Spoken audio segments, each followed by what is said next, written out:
What's the best part of being you right now? Talking to you. How are you feeling?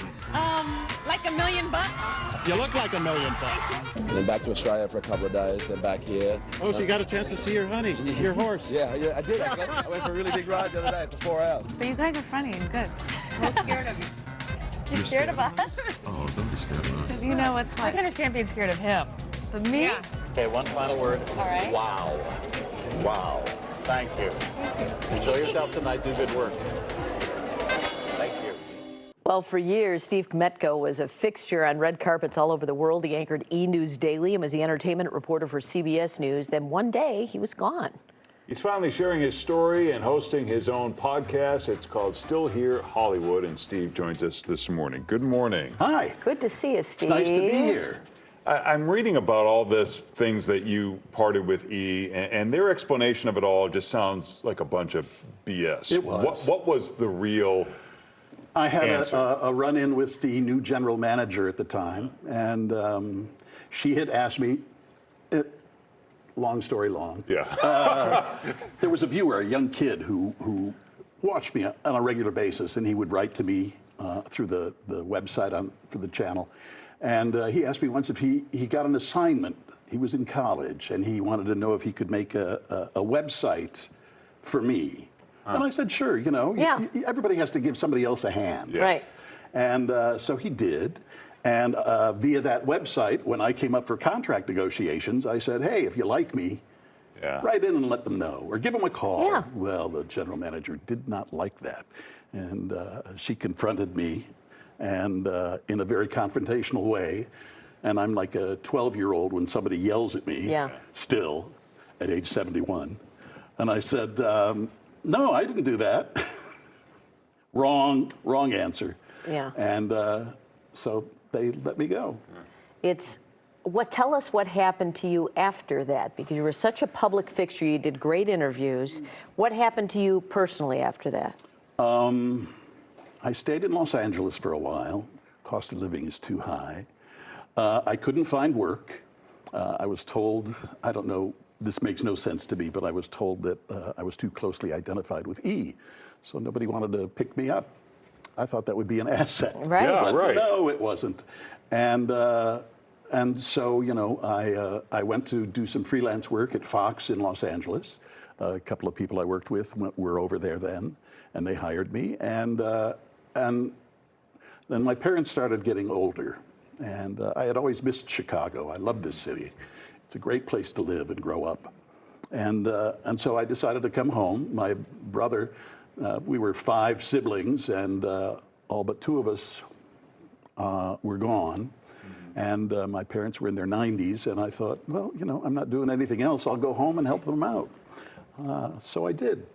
And then this opportunity presented itself. Still Here Hollywood is the name of the podcast. You had some personal struggles, though, when you came back Yeah, I to did have Chicago, some. right? That people would identify with, Yes.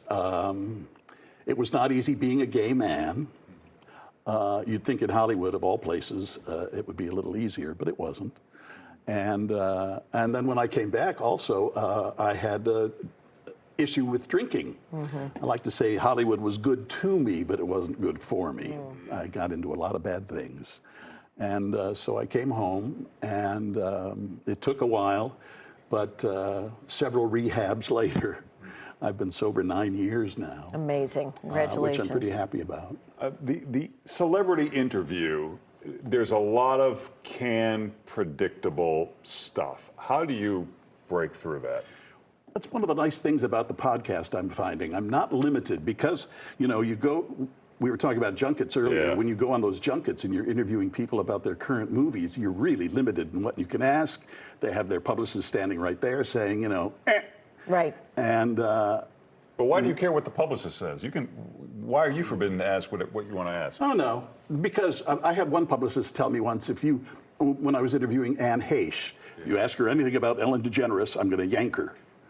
Well, what are you going to do? You need Right. the interview, you want, you know. And you're on E, and that's you're on E, that's and that's their our gig. machine. Yep.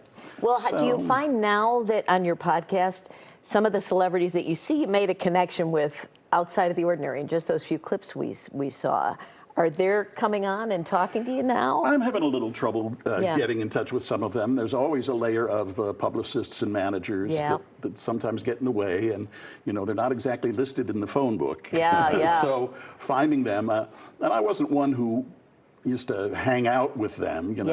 It's like it was a job. Right. A job I loved, but it was a job nonetheless. You don't do that. So to climb back out of that dark space that you ended up, did you have to reconcile with the issue that you were at the top of the mountain and then you're not? Yeah, but when you're on the top of the mountain, very rarely do you think of it that way. Yeah. People tell me that now, and we got great feedback. We did one of the episodes, where I talked about all of this, and Yeah. it got incredible response, and I'm so surprised by the positive feedback I'm getting.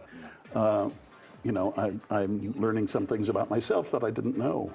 Like what? Like maybe I'm likable.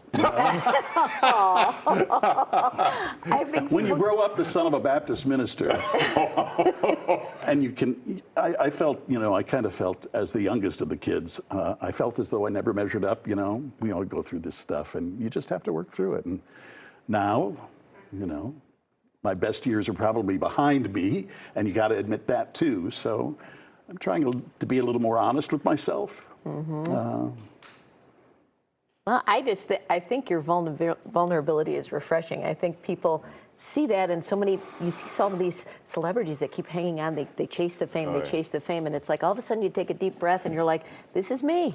Well, Yeah. you're kind of taught to chase the fame. Yeah, yeah, It's what society looks for. yeah. They want, what's best.